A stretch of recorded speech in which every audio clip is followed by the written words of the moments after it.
Viajamos a la época de la crueldad en Santillana del Mar. La localidad cántabra acoge en su ya famoso Museo de la Tortura casi un centenar de instrumentos que nos trasladan a tiempos despiadados, de ejecuciones y penas capitales, de humillaciones públicas y de sufrimiento en su máximo grado. Desde la Edad Media hasta finales del siglo XIX, la muestra se centra en los métodos usados en la Inquisición.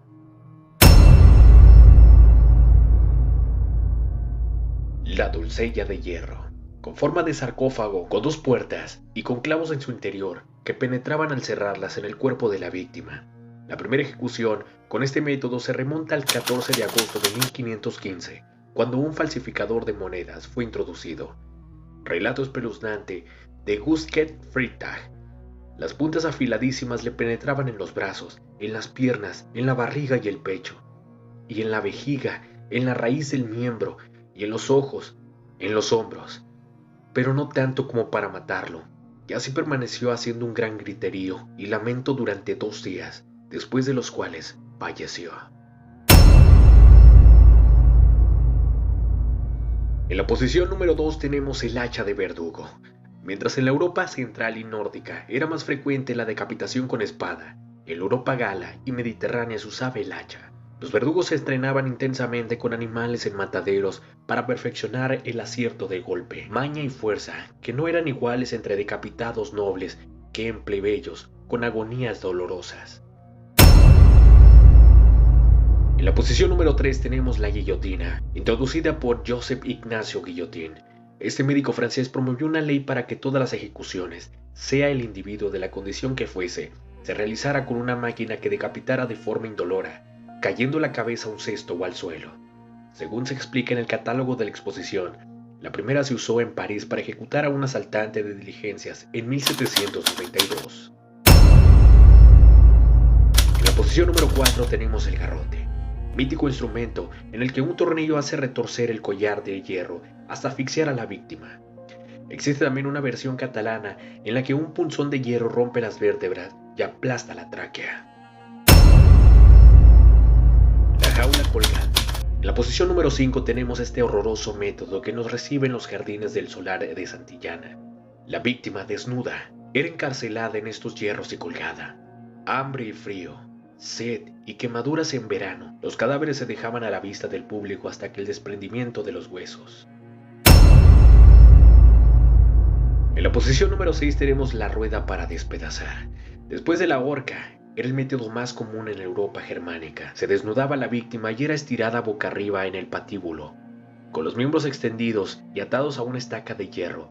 Bajo las muñecas, codos, rodillas y caderas se colocaban trozos de maderas. El verdugo propinaba golpes violentos con la rueda hasta machacar cada hueso. Un cronista alemán lo describía así: una especie de gran títere aullante retorciéndose como un pulpo gigante de 4 tentáculos entre arroyuelos de sangre, carne cruda, viscosa y amorfa mezclada con astillas de huesos rotos. Era uno de los métodos más populares en el que los cuervos acababan desprendiendo los ojos del torturado.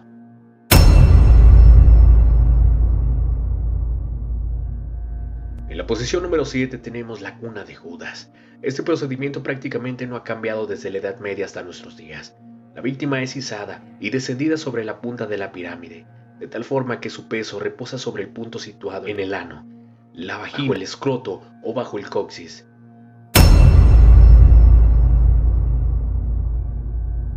En la posición número 8 tenemos el aplastacabezas. En este caso, la barbilla se coloca sobre una barra y el casquete es empujado por un tornillo. Primero se destrozan los alveolos dentarios, después las mandíbulas, hasta que el cerebro se escurre por una cavidad de los ojos y entre los fragmentos del cráneo. En la posición número 9 tenemos el cepo o brete. El reo era aprisionado sobre la tabla por los pies y las manos para ser exhibido sobre una tabla en la plaza pública, donde recibía desde golpes o quemaduras hasta bofetadas. Era embarrado con heces y orinas, además de otras asquerosidades. En la posición número 10 tenemos la horquilla del hereje, llamada también el pie de amigo.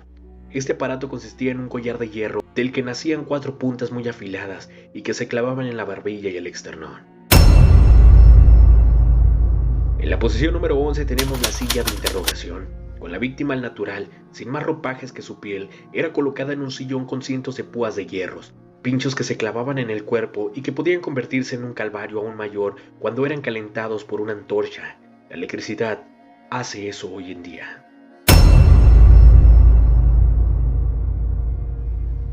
El toro de Falaris, atribuido a un tirano de Sicilia en el año 554 a.C., se introducía al ajusticiado en una efigie de bronce hueca y con forma de toro, que se colocaba encima de una hoguera, por lo que el astado se transformaba en un ardiente horno que hacía bramar a la víctima al ser quemada. La pera oral, rectal y vaginal. En la posición número 13 tenemos estos objetos que se introducían en la boca, en el recto o en la vagina. En la muestra se señala que la pera oral se aplicaba a predicadores eróticos y seglares reos con tendencias antiortóxodas. La vaginal estaba destinada a las mujeres culpables de relaciones con Satanás o con uno de sus familiares, y la rectal a los hombres homosexuales pasivos. En la penúltima posición tenemos el cinturón de castidad. Mucho se ha escrito sobre este humillante artefacto. Unos aseguran que se usaba para garantizar la fidelidad de la esposa durante las ausencias del marido, sobre todo los que partían a Tierra Santa. Otros historiadores afirman que se usaba como barrera contra la violación, especialmente en la época de acuartelamiento de soldados. Incluso se dice que muchas mujeres se lo colocaban por iniciativa propia, por temor a sufrir la agresividad masculina. Al final del top tenemos la máscara infamante. De muy distintas formas, las máscaras eran colocadas en aquellas personas que protestaban contra el orden y el poder machista. La mayoría eran mujeres que recibían este castigo bajo el siguiente axioma: la mujer calla en presencia del macho. Sin duda alguna, todos estos métodos ya pasaron a la historia, pero cuéntame, ¿cuál es tu opinión?